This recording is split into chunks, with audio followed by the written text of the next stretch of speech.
Eu sou Patrícia Botti e está no ar mais um Direito na Prática, um programa que fala de direito diretamente com você. A administração pública deve dar exemplo de normas e cumprimentos de decisões judiciais. Mas e quando isso não acontece? O que fazer? Vamos falar sobre isso hoje. E mais, propriedade intelectual.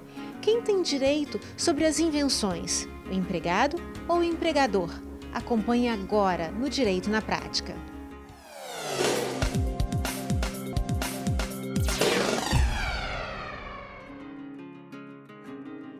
Eu estou com Gustavo Varela, professor e mestre em Direito Constitucional. Doutor, muito obrigada por ter aceitado o convite do Direito na Prática. Eu que agradeço, Patrícia. É um prazer estar com você aqui nesse programa. Doutor, o que faz o governo desrespeitar as próprias leis? Quando a gente fala em governo, a gente tem que lembrar que o governo é um ente despersonalizado. Então, o governo, para que ele atue, ele precisa de pessoas. Seja ele governo federal, governo estadual, administração federal, estadual, municipal. Então, essas pessoas é que normalmente praticam esses atos que são disformes com a legislação. A gente aprende na faculdade, Patrícia, que o particular pode fazer tudo aquilo que a lei não proíbe. E o Estado é que deve fazer só aquilo que a lei determina. E é exatamente por não fazer, ou por fazer mal feito, por desviar a finalidade, ou por fazer de forma distinta daquela que o legislador estabelece, que a gente observa tanto essa questão que você coloca tão bem, que é o Estado sendo o primeiro descumpridor das suas próprias leis. Você pode nos dar um exemplo prático para que o nosso telespectador possa entender melhor? A gente tem vários exemplos, infelizmente, Para a gente ficar nos exemplos mais próximos, mais simples, você imagina o seguinte, A gente tem o Estado com o dever, tanto o poder público municipal, quanto o estadual, quanto o federal, de zelar pelo meio ambiente. E quem são os maiores infratores da legislação do meio ambiente? Empresas poluidoras, sim, mas estão sujeitas à fiscalização. Do Estado não se fiscaliza. Então, por exemplo, você quer ver, em Vitória, vamos dar um exemplo de Vitória. Várias unidades, vários prédios do poder público, seja municipal, seja estadual, seja federal, não ligam o seu esgoto na rede coletora de esgoto. O esgoto é despejado em natura e esse esgoto vai para o canal de Vitória, para o canal de Camburi. Então é o poder público, é a administração pública sendo descumpridora dessa sua função, dessa sua obrigação de fiscalizar o particular e coibir esse tipo de prática. A gente tem outro exemplo. Acessibilidade, órgãos públicos não têm acessibilidade, alguns, Não só acessibilidade, mas você vê um exemplo mais simples ainda, calçada cidadã. O município estabelece que as calçadas devem ser feitas daquela forma, observando aquele material, com aquelas especificações. Para quê? Para que as pessoas cegas possam ter referência, possam ter noção. E você não enxerga, salvo nos prédios mais novos, você não enxerga prédios públicos obedecendo essa regulamentação. Então, prédios públicos normalmente não têm a calçada cidadã e menos ainda os terrenos desocupados, aqueles que a gente chama de terreno baldio, que não são baldios, mas os terrenos desocupados aí sequer calçada às vezes tem. E aí, mais um exemplo infeliz do poder público descumprindo seus próprios regulamentos. Pois bem, o poder público ele deveria ser um exemplo. E a partir do momento que ele não cumpre uma norma, ele está dando margem para que o particular não cumpra, ou é diferente?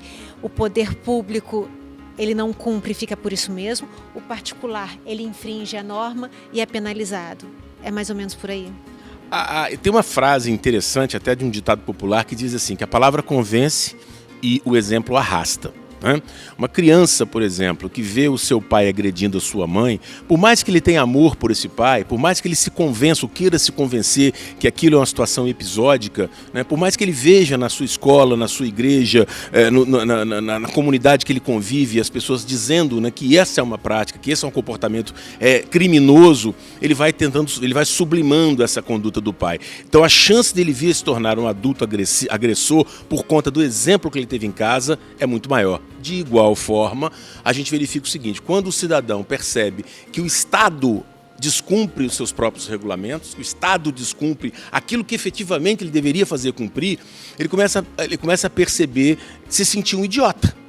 E muita gente não só repete, como incentiva, dizendo aqui, olha, o privado, o particular é aquilo que é meu, o público é aquilo que não é de ninguém. Então o exemplo nesse caso causa um mau exemplo, causa um transtorno, causa um prejuízo muito grande à coletividade.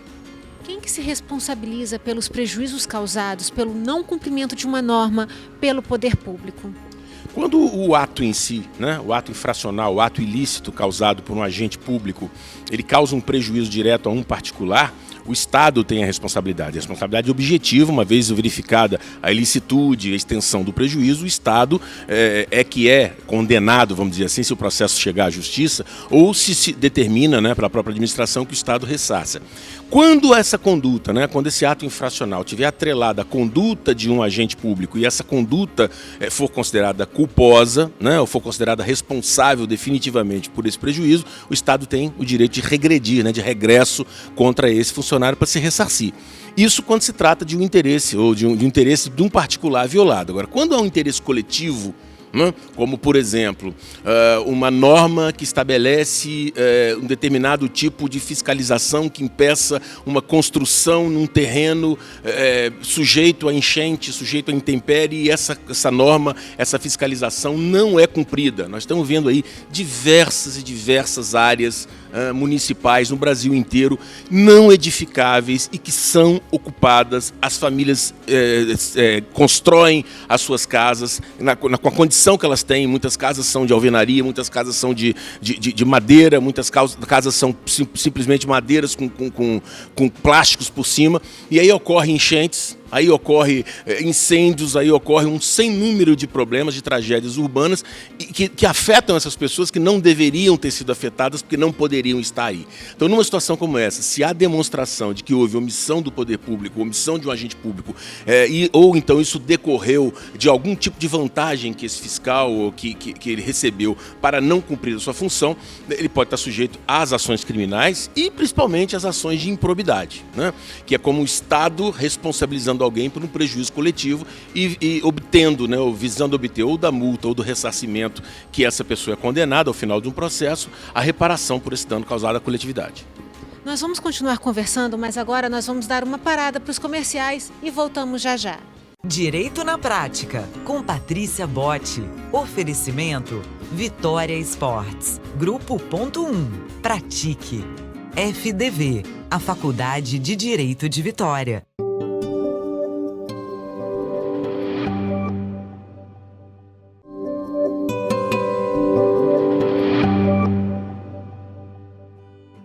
Estamos de volta e eu estou conversando com Gustavo Varela. Doutor, como que os eventuais desvios da administração pública, eles são resolvidos? E por quais órgãos? Veja, muitas vezes esses desvios são detectados dentro da própria administração, né? Quando isso acontece, as correções, né, dentro das fiscalizações internas se encarregam de estabelecer ou de restabelecer essas rotinas. Quando isso decorre de um ato infracional administrativo também detectado pela administração, pode haver o chamado processo administrativo disciplinar, que apura a responsabilidade, né, e aplica as normas internas, né, ao funcionário faltoso e dá o tratamento que esse funcionário faltoso merece pela sua conduta, ou então quando isso não é detectado, né, de dentro para fora, vem de fora para dentro, normalmente pelo Ministério Público, muitas vezes pela autoridade policial, e toda vez que é detectado isso, após uma investigação, isso pode, inclusive, dar consequência a uma ação de improbidade ou uma ação civil pública, nas várias que existem, várias hipóteses de ação civil pública, onde vai se discutir a conduta, onde vai se demonstrar que efetivamente, ou se efetivamente houve ou não houve esse desvio, tanto desvio de finalidade, quanto desvio de recursos, quanto desvio de perspectiva, quanto qualquer coisa que tenha causado prejuízo ao normal andamento da administração, ou prejuízo público, ou prejuízo ao patrimônio, e uma vez detectado isso, dentro das dimensões,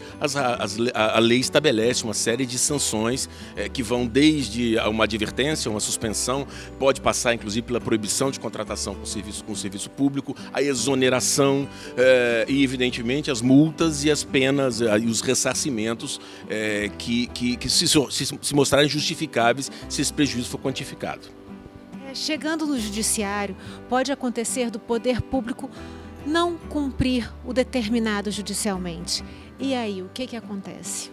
A gente não pode imaginar que todo administrador público que recebe uma ordem judicial seja irresponsável, né, a ponto de não cumpri-la porque ele entende por bem de não cumprir. A gente, né, como profissional do direito, a gente sabe que ordem judicial, por mais absurda que nos pareça, ela deve ser cumprida e posteriormente levada à instância superior através dos recursos cabíveis. Mas e se não for?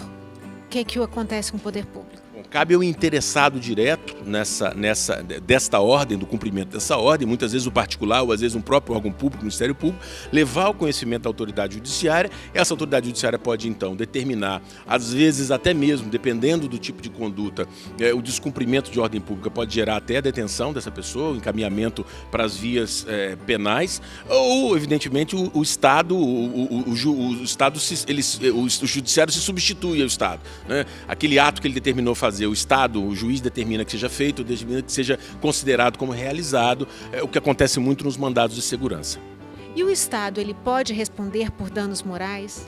Bom, toda vez que o prejuízo causado por um agente público, né, no exercício indevido das suas funções ou no não exercício das suas funções, causar um prejuízo e esse prejuízo ele ficar identificado como prejuízo à esfera íntima, né, a esfera ideal, né, a imagem desse particular lesado ou de uma instituição, é sim possível de se verificar ou de acontecer de uma condenação a uma reparação do dano moral através de uma indenização ou através de uma publicação, enfim, através de alguma coisa que recompense aquela pessoa que teve a sua esfera ideal afetada por esse ato causado por um agente público.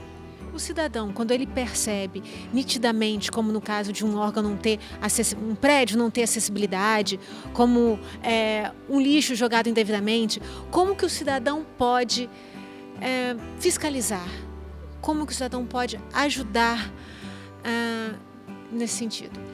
A gente está vivendo no Brasil, de uns 10 anos para cá, um fenômeno muito interessante. Eu acho que as pessoas ainda temos muito a alcançar, mas as pessoas estão começando a ter um pouco mais de noção do tamanho da sua cidadania e da sua obrigação, não só seus direitos de cidadão, das suas obrigações como cidadão. E uma dessas obrigações da cidadania é exatamente você ajudar o poder público a administrar os seus próprios interesses, né, os interesses da coletividade. Isso pode ser feito de várias formas, né?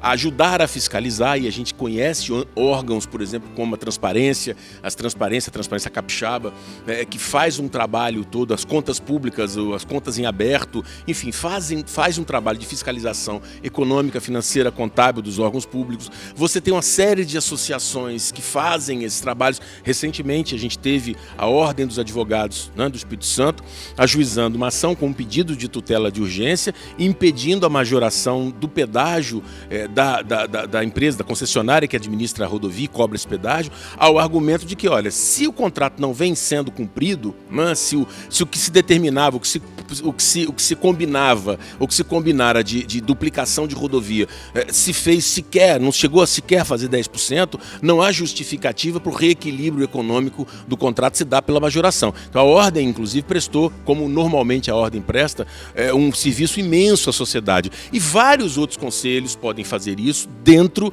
do seu escopo, né, de funcionamento. O Conselho Regional de Medicina, o Conselho Regional de Farmácia, o Conselho Regional de Economia, o CREA, então todos esses órgãos ajudando tanto o Estado quanto o Ministério Público, né? O Ministério Público, a Defensoria, que já cumprem esse papel, podem ter e devem ter e merecem ter a ajuda dessas instituições. Professor, muito obrigada. Realmente é uma honra tê-lo aqui no Direito na Prática. Patrícia, a honra é minha, né, de contribuir, de colaborar, de comparecer a essa iniciativa, a esse programa seu, tão bem comentado, né, e tão interessante, tão profundo nesses temas e tão importante para a sociedade como a gente tem visto ser. Obrigado. Eu é que agradeço. Nós vamos agora dar uma paradinha para os comerciais e voltamos já já. Fique ligado.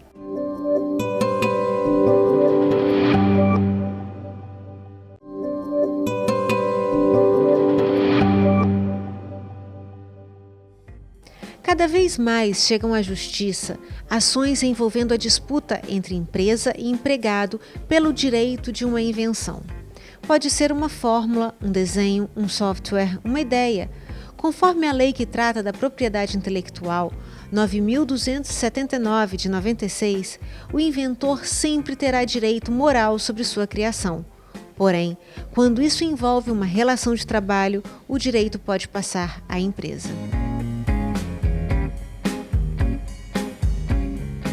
Eu converso com o Dr. Vitor Passos Costa, especialista em Direito Empresarial. Doutor, muito obrigada por ter vindo ao Direito na Prática novamente. Boa tarde, obrigado mais uma vez pelo convite. Doutor, nós vamos começar nossa conversa falando sobre marcas. Se eu tenho um registro na junta comercial, eu preciso eu tenho que registrar no INPI? Então, não, você não precisa registrar. A junta comercial no Brasil, ela já é interligada em todos os estados, ela já tem um registro de nome de empresa nas juntas comerciais que impede que outras empresas usem aquele nome. Porém, a marca não é necessariamente o seu nome empresarial. Existem empresas que têm um nome e usam outro nome como marca. E aquela marca, que não necessariamente é só o nome, mas também pode ser composta por um símbolo, por um desenho, enfim, uma cor, ela depende de um registro no INPI para ter proteção. Não quer dizer que todo mundo tenha que registrar, mas para proteger aquela marca é necessário o registro. E qual é essa proteção? A proteção é contra o uso por outras pessoas. Volto a dizer, a marca não é necessariamente o nome da empresa. Você tem hoje muitas empresas que têm nomes, às vezes um grupo empresarial que fica com um nome só para o grupo todo, mas cada empresa tem um nome. E essa proteção é contra o uso. Então, se você tem uma marca protegida, registrada, nenhuma outra empresa, em lugar nenhum do Brasil, e dependendo do tipo de marca que for registrada no mundo, poderá utilizar aquela marca, ou aquele símbolo, ou aquela cor, para o seu negócio. Mesmo se for uma empresa de um ramo distinto? Sim, existem requisitos para esse uso. Essa é uma pergunta muito boa, porque existem discussões. Se eu posso usar, por exemplo, o nome do McDonald's, que é uma marca que eu posso falar, porque é mundialmente conhecida e registrada mundialmente, para minha oficina de carros, oficina mecânica. Dependendo do tipo de registro da marca, isso vai ser privado apenas para aquela empresa. Não pode ninguém. O McDonald's, como exemplo, é uma marca de conhecido renome mundial, que foi registrado dessa forma, então não se pode utilizar aquela marca para nada, mesmo que seja uma loja de roupas.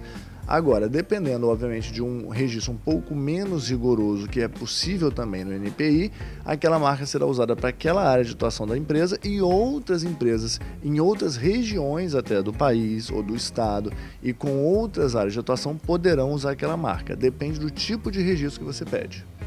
E esse rigor do tipo de registro, ele aumenta o custo? Não aumenta o custo, aumenta apenas os requisitos do pedido. Quando alguém faz um pedido de registro de marca, essa pessoa tem que indicar, olha, eu quero... Claro, se for uma marca de renome mundial, se você quiser proteger no mundo inteiro, aí sim, é claro, tem um custo maior. Mas falando do registro padrão, que é o de proteção nacional, não muda o custo, apenas muda o nível de exigência que você vai colocar. Você vai ter que colocar detalhes mais específicos no pedido. E o que pode ser patenteado? No mundo, quase tudo pode ser patenteado. Existem leis em outros países que patentiam até, por exemplo, sons, cheiros, isso é possível. No Brasil, não. Isso é uma discussão ainda que existe, porque o escritório de marca e patente mundial ele abrange todos os países, mas no Brasil as patentes só podem acontecer de objetos identificáveis ou desenhos industriais ou veículos, enfim. Deve haver o que a gente chama de tangibilidade, algo que possa ser visto ou tocado. Cheiros, sons não podem, no Brasil. Existem alguns casos, por exemplo, de empresas que contratam funcionários para desenvolver alguns produtos e patentiam esses produtos, mas sempre produtos tangíveis, produtos que você possa ver ou sentir. Doutor, e no caso do empregador, ele teria algum problema no registro de uma patente? Então, o empregador não tem problema para registrar patente, ele pode registrar patente como qualquer outra empresa, qualquer outra pessoa física. O que ele tem que ter cuidado o empregador normalmente não desenvolve aquela patente, quem desenvolve é o empregado que ele contrata. E aí existem duas situações interessantes. A primeira existem empresas que têm por função, por objeto, por atividade, desenvolver alguma coisa. Produtos químicos, produtos de limpeza, peças de veículos, peças de outras coisas, enfim. Quando a empresa tem por atividade isso, ela vai contratar o seu funcionário para aquela atividade, o funcionário vai desenvolver obrigatoriamente. Então é importante que ela se proteja e ao contratar esse funcionário já inclua no contrato de trabalho essa restrição de que o funcionário não terá direito ao uso daquilo após a sua criação. Empresas que não têm por atividade a criação de novos produtos que vão ser patenteados, normalmente não colocam isso.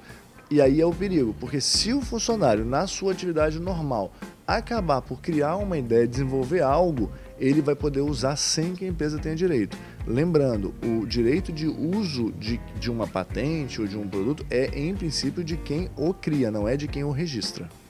Salvo neste caso aí que você está falando dele ser contratado para aquilo. Isso, se ele foi contratado para aquilo e tem no contrato dizendo que ele foi contratado para aquilo, então o criador sempre vai ter o direito sobre aquilo, vai ter que ser sempre mencionado a sua criação, mas os direitos econômicos, os direitos de venda, de comercialização daquilo serão da empresa. Perfeito. E qual é a validade dessa patente? Tanto a marca quanto a patente têm prazos de validade pela lei. Os prazos são um pouco variados de acordo com o registro, mas em regra são de 10 anos, tanto da patente quanto da marca, são 10 anos para renovação, é possível. Existe na lei brasileira algumas regras de expiração do direito.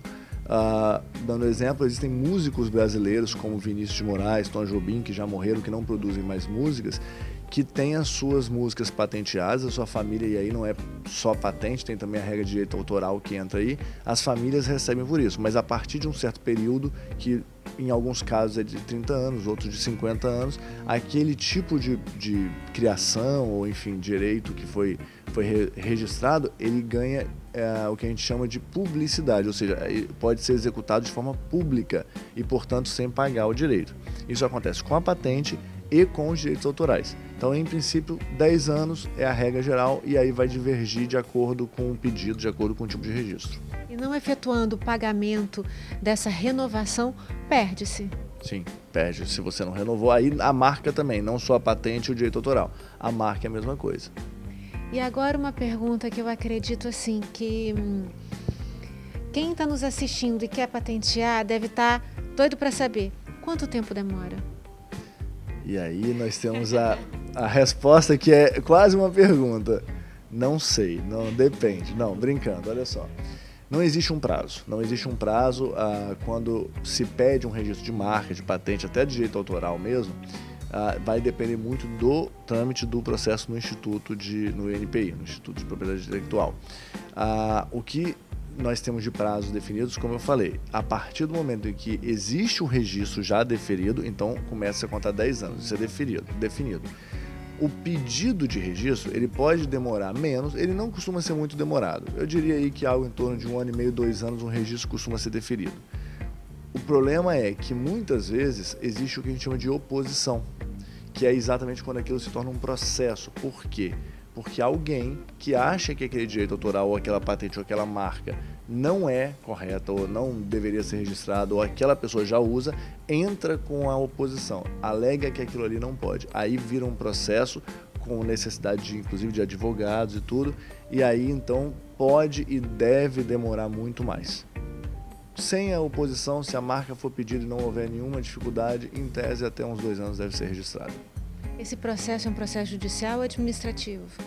Todo esse processo é administrativo, o que não impede que após o encerramento do processo, se uma das pessoas, uma das partes que não ficou satisfeita, se houver oposição, quiser, pode ir para o judiciário. Existem casos de discussões de marcas e patentes que vão para o judiciário antes de ir para o administrativo. Alguém que não quis o registro, não procurou o registro no INPI, usou apenas aquela patente, usou um produto, ou usou uma marca, e a pessoa que tem o direito, detém o direito daquilo, ou detinha o direito daquilo mesmo sem o registro, buscou o judiciário para impedir. Então, são N as possibilidades, mas em princípio o processo no INPI, ele é completamente administrativo, mesmo quando há a oposição e a necessidade de um advogado para orientar, também continua sendo administrativo, e a decisão é administrativa. Posteriormente, se houver necessidade ou interesse, pode virar judicial. E para efetuar o registro, é necessário ter assessoria de um advogado ou qualquer pessoa pode fazer o seu registro? O pedido do registro não depende da presença de um advogado. Tanto a marca quanto o direito autoral, o desenho industrial, enfim, a patente, ela pode ser pedida, o seu registro pode ser pedido administrativamente. Hoje, inclusive, de forma online, não há necessidade de mais detalhes. É claro que uma marca é muito mais fácil de ser pedida, você vai lá, indica o que você quer, o nome, o desenho. Uma patente depende de uma análise um pouco mais técnica, mas a própria pessoa que criou pode pedir. Só há necessidade de um apoio jurídico a partir do momento que há a discussão, começa o debate se aquilo pode ou não pode, ou seja, um terceiro vem no processo e fala, olha, não, essa marca aí eu já uso, ou é minha, ou essa patente aí eu já uso. Isso é muito comum em patentes. Pessoas que realizam criações pedem o registro, mas aquela criação que pode ser tanto de uma invenção como de um modelo de utilidade, ela já existe em alguma forma. Então vem uma grande indústria, vem uma grande empresa e diz, olha, isso que ele está falando aí que ele criou é igual ao que eu já uso. Então é muito comum que isso aconteça. Doutor, muito obrigada. Realmente, assim, foram ensinamentos bem esclarecedores. Eu tenho certeza que o telespectador que está querendo fazer um registro de uma marca, de uma patente, ele agora ficou mais calmo. Muito obrigada. Sem problema. Obrigado a vocês pela atenção mais uma vez. Ficamos por aqui com mais um Direito na Prática. Porém, antes eu faço questão de agradecer aos meus parceiros, a Regina Pagani, que me veste, e a Raquel Pinheiro, que fez a maquiagem. E para não perder nada do Direito na Prática, siga as nossas redes sociais, Facebook Direito na Prática, YouTube Direito na Prática com Patrícia Botti e no Instagram TV Direito na Prática. Até o nosso próximo encontro. Direito na Prática, com Patrícia Botti. Oferecimento Vitória Esportes. Grupo.1. Pratique. FDV, a Faculdade de Direito de Vitória.